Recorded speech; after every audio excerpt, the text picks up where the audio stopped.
Dear Honorable Prime Minister Mr. Lee Hsien Loong, my name is Avidan Nathan, born Singapore citizen in 1965.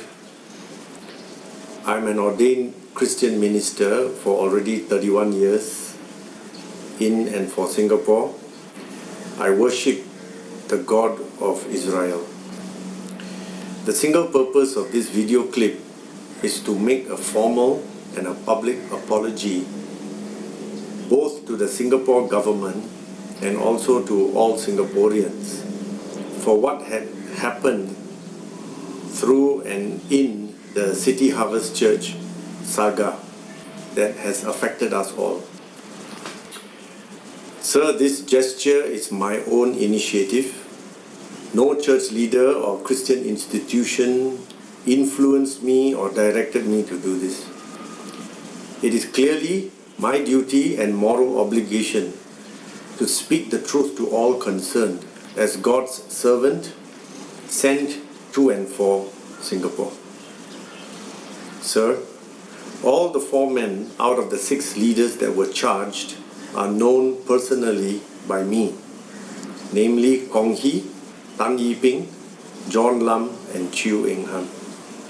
Between 1993 and 1995, I served as a lay pastor in City Harvest Church for married couples and families. Since 2012, while the investigations were ongoing, through the court hearings that began sometime in 2013 onwards, right until the recent sampan escape attempt by Chew Eng Han, there has been an avalanche of disparaging and condemnatory comments, articles, videos and audio clips posted online. And these postings were mostly negative in nature, and it numbers into the tens of thousands and have not stopped since. Understandably so. The whole nation had fallen off her seat in utter disbelief and shock. Christians and non-Christians alike were outraged by the scandal. In a real sense, many of us felt morally violated, molested, or if you will, raped. We as a nation had lost something of a virginal kind. So all the angry lambastings, the vicious postings would be expected, would be understandable. In fact, it is only right. Sir, I wish to state as a minister myself that the rest of us who are church leaders, ministers, pastors like Kong Hee are equally culpable, if not more, as these 6 Christian leaders of the crimes that were committed.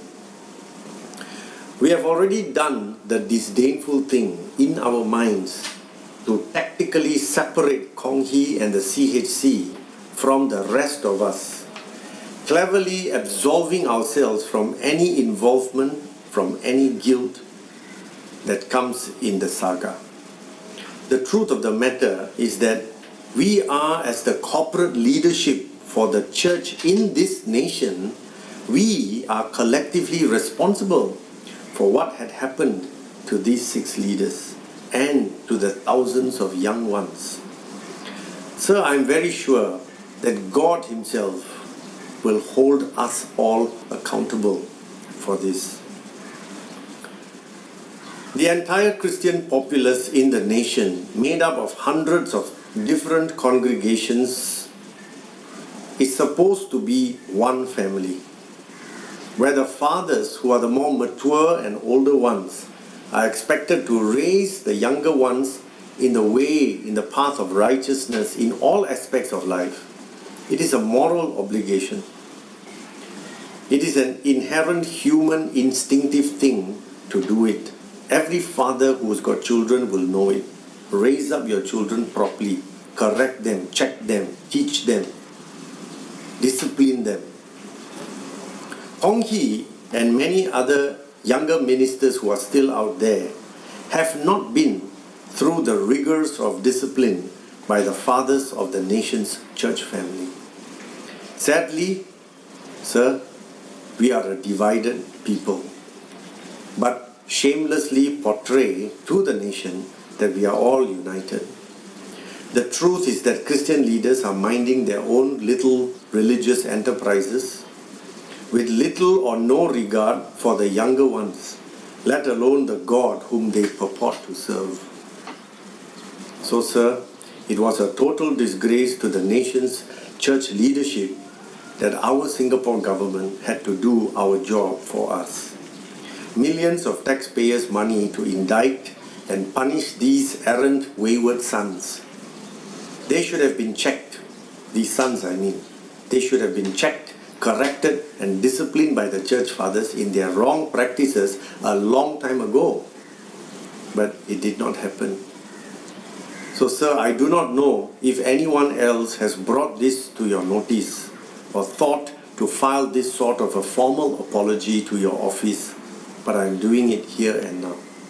I am thoroughly ashamed of myself and deeply humiliated by what has transpired. We as the nation's church leadership are guilty of deceiving the masses.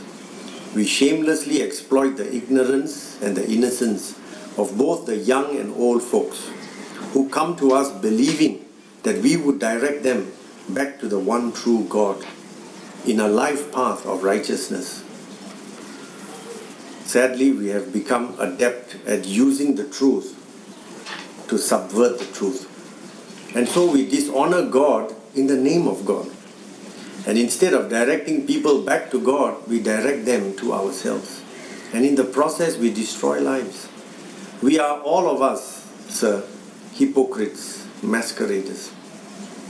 We have sinned against the holy God by misrepresenting Him, making Him out to be someone He is clearly not, through our self-aggrandizing agendas and activities that have nothing to do with His nature, His ways, or His will. We lie to the world about God because we live out a lie in the first place before others. Sir, we are the greatest con men in all the world.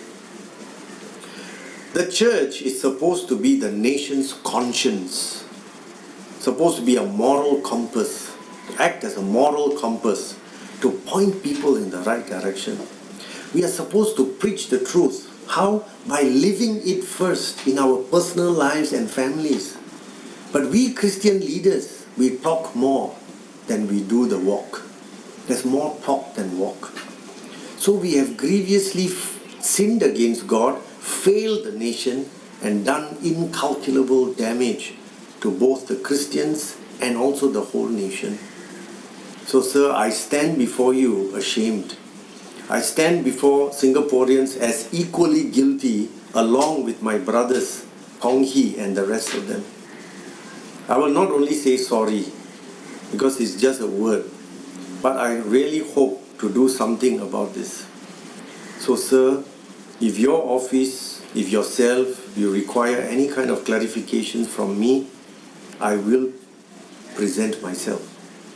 I am also willing to apologize in person to you and to individuals or groups of Singaporeans who have been hurt, wounded by the saga or in the saga. And so I can be reached at the details will be given to you. Sir, thank you very much for hearing me.